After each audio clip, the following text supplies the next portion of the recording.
Daniel Garwe is an enemy to the state and the party at large, a danger to society. Bizana bina mashoko uya pangwa inoi aiwa ari kupisa ende pangwa inokirira mujati ari kuya achitaura moto from your mouth. Pangwa inoi akakanda ma-attacks kuna Daniel Garwe. Chitiko chasiya nyika yose yakabata muromo ichishamisika kuti munhu mukuru ari kutaura mashoko ese akadai. Bizana bina mashoko anova ma-attacks ari kuwanawo naDaniel Garwe achinzi gara pasi uye Daniel Garwe hapana zvaunoita. You're an enemy to the state and to the party. Don't more subscribe or like out on the bell icon. Timna penda kirna mchatambusa Daniel Garwe muri kuona uyu unanyora chiti Garwe a Rhodesian mercenary rimwe dutye raEmerson mburukwacha avasiyane nehunhu hwavo muRhodesia achitoti maziziso anenge nyimo dziramba kuibva. Chaanoti pamberi neZANU-PF yeti iye aiuraya macomrade nguva yehondo achishandisa maRhodesians.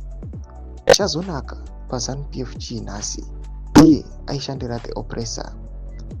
Yanaka nekuti hama yake yapachigaro. Garwe is an enemy to the state and the party at large, a danger to society. Pasinewe iwe, you are worse than Tagwirei. Mese anavene makaronga dondo. Zimbabwe belongs to its people, not vene. Tagwirei makumuse mawai. Iwewe utori west than Tagwirei. Doma shukano buda itoko pangwa inoi.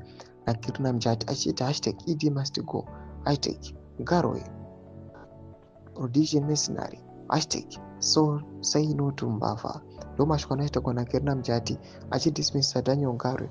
Panhau yake iri most recent iri kutsviridza nyaya yaDaniel Garwe inozikamwa yekunzi aiwa muconstituency make munokwanisa kupinda pongwe maane vanhu panguva inoi vakukambena. Aiwa panguva ino zvinyazobuda kuti varoda kukambena kuti iye awe vatore mawards. Penda comment section mwedu mutudze mafunguro enyu mutudi pamusoro pechitiko ichi.